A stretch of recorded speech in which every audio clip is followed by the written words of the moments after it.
అందరికీ నమస్కారం. ఇవాళ మనతో పాటు ప్రముఖ ఆధ్యాత్మికవేత్త ఆస్ట్రోన్యూమరాలజిస్ట్ శ్రీమతి జయప్రద గారు మనతో ఉన్నారు. మేడంతో మాట్లాడదాం. మేడం నమస్తే. మేడం నమస్తే అమ్మా. శ్రీమాత్రి నమః. 2025 నూతన ఆంగ్ల సంవత్సరం, కొత్త సంవత్సరం వస్తుందంటే అందరికీ మాకు ఎలా ఉంటుందో తెలుసుకోవాలనే ఒక కోరిక అయితే ఉంటుంది. మరి 2025 వర్ష ఫలాలు ద్వాదశ రాశుల వారికి ఎలా ఉండబోతున్నాయి మేడం? తప్పకుండా. ముందు మీకు చూస్తున్న ప్రేక్షకులందరికీ నూతన సంవత్సర శుభాకాంక్షలు. సో అందరికీ బాగుండాలి, బాగుంటుంది అనుకుంటూ ముందుకు వెళ్ళాలి తప్ప మనం ఎలా ఉంటుంది అంటే ఇందులో ఏది ఉన్నదో అదే చెప్పాలి, ఉన్నదే చెప్పాలి తప్ప లేనిది చెప్పలేము. No sugar coating, nothing. అంతే, ఉండకూడదు. ఎందుకంటే అది తెలిస్తే కదా. ఇప్పుడు మన జ్యోతిష్యం అనేది ఏంటి, ఒక వెలుగు. అంటే ఏంటి, మనం వెళ్ళే గమ్యంలో ఏవేవి ఉన్నాయి అనేది చెప్తూ జాగ్రత్తగా వెళ్ళాలంటే, ఒక హైవే మీద మనం డ్రైవ్ చేస్తూ ఉంటే కార్ని, సో అక్కడ మలుపు వస్తుంది, జాగ్రత్తగా ఉండండి, ఇక్కడ హారన్ ఇవ్వండి అని చెప్తూ ఆ సిగ్నల్స్ మనకు పెడుతుంటారు వాళ్ళు. సో అది ఎందుకు అంటే డ్రైవ్ చేసే వాళ్ళు సేఫ్గా రీచ్ అవ్వడానికి, ఆ గమ్యం వెళ్ళడానికి మనకు పెట్టే హెడ్లైన్స్ లాగా వాళ్ళు హెడ్స్ మనకు పెడుతుంటారు.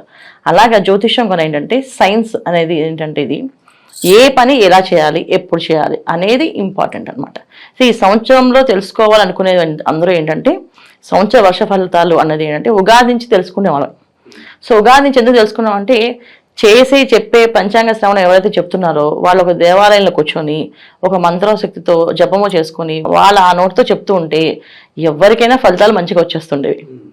సో ఇవాళ మనం ఛానల్స్లో చెప్పుకుంటున్నాం కనుక, సో అది ఆంగ్ల సంవత్సరంతో చెప్పుకుంటాం, వాళ్ళు ఉగాదికి మన ఫలితాలు చెప్పుకుంటాం. కానీ ఇక్కడ ఏంటి, జనవరి రాగానే అందరికి ఆలోచన వచ్చేస్తుంది, ఖచ్చితంగా ఆ ఫలితాలు ఎలా ఉంటాయో తెలుసుకుందాం అనుకుంటారు. ఎప్పుడైతే ఈ ఫలితాలు తెలుసుకుందాం అనుకుంటున్నారో వీళ్ళందరికీ ఏంటంటే కొన్ని విషయాల్లో బాగుంటుంది, కొన్ని రాసుల వాళ్ళకి, కొన్ని రాసులకి కొన్ని ఇబ్బందులు ఉన్నాయి. అయితే ఈ ఇబ్బందులు ఉన్న వాళ్ళు జాగ్రత్త పడ్డము, పరిహారం చేసుకోవడం, బాగున్న వాళ్ళు బాగుంది కానీ దూసుకుని వెళ్లకుండా జాగ్రత్తగా వెళ్ళడం, ఇవి చేసుకుంటూ వెళ్తే అన్ని అనుకూలంగా ఉంటుంది.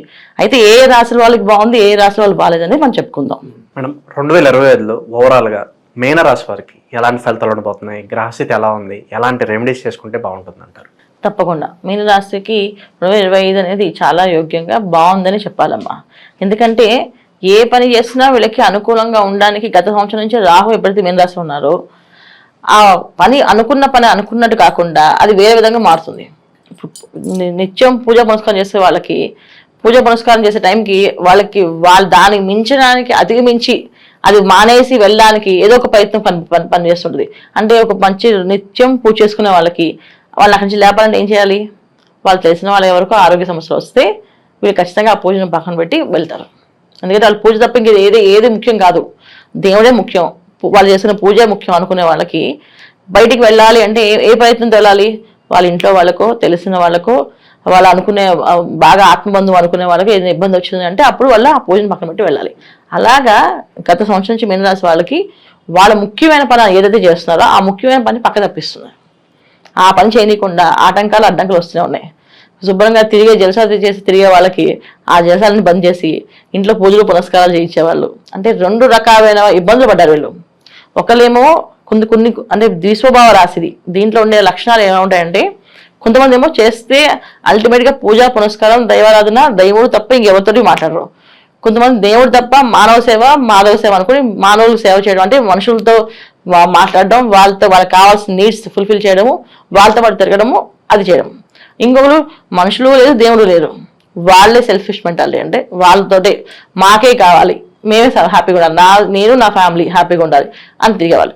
ఇలా డిఫరెంట్ కైండ్ ఆఫ్ పీపుల్ ఉండేవాళ్ళు ఎవరైనా ఉన్నారంటే అది మీన రాశి వాళ్ళు. అంటే జీవితాలు ఎప్పుడు కూడా డిఫరెంట్గా ఉంటాయి. ఈ మీన రాశి వాళ్ళు మీనరాశిలో వచ్చారు అంటే ఏంటంటే అది లాస్ట్ రాశి, వ్యయస్థానం అంటాం. సో 12వ రాశి అంటాం. దీన్ని ఏంటంటే అనుభవించడానికి ప్రారంభ కర్మ, సంచిత కర్మ, ఆగామి కర్మలు ఏవైతే కర్మలు ఉన్నాయో చేయాల్సిన వాళ్ళకి అనుభవించవలసిన, కానీ వీళ్ళంతా కూడా మీనరాశిలోనే పుడతారంట.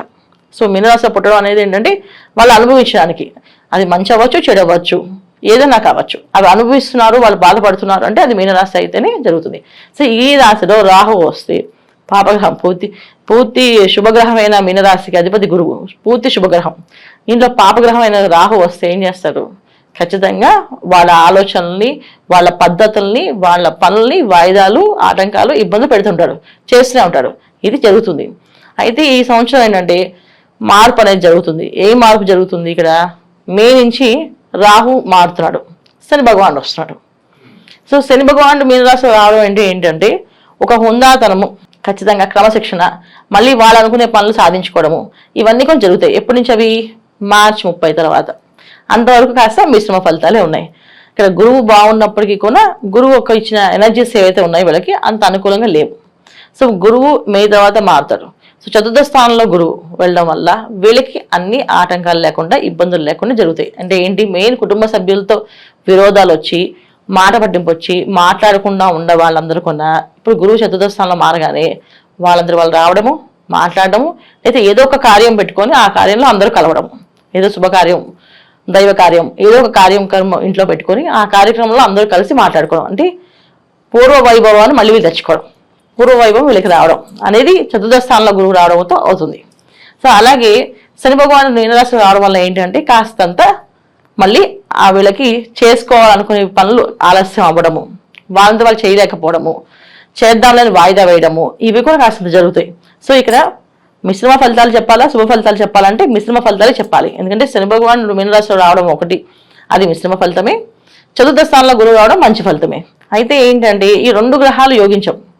గురువు యోగిస్తున్నప్పుడు శని భగవానుడు అంత పెద్దగా యోగించడు.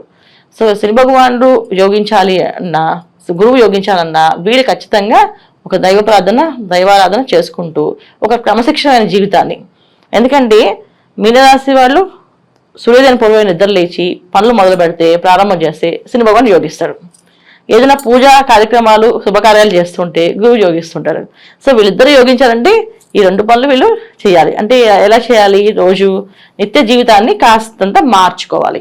ఎటువంటి మార్పులు తెచ్చుకోవాలి వీళ్ళు అంటే సూర్యోదయం పూర్వమైన నిద్ర లేవడం అనేది అలవాటు చేసుకోవాలి. ఏ పనైనా తను స్వయంగా చేసుకోవడం. అంటే శని భగవాన్ యోగించాలంటే ఏం చేయాలి? మనకి ఏదైనా అవసరమైంది, ఇంట్లో పూజకి ఏర్పాటు చేస్తున్నాం, పూజకు కావాల్సిన కార్యక్రమాలను వీలు పెట్టుకోవడం.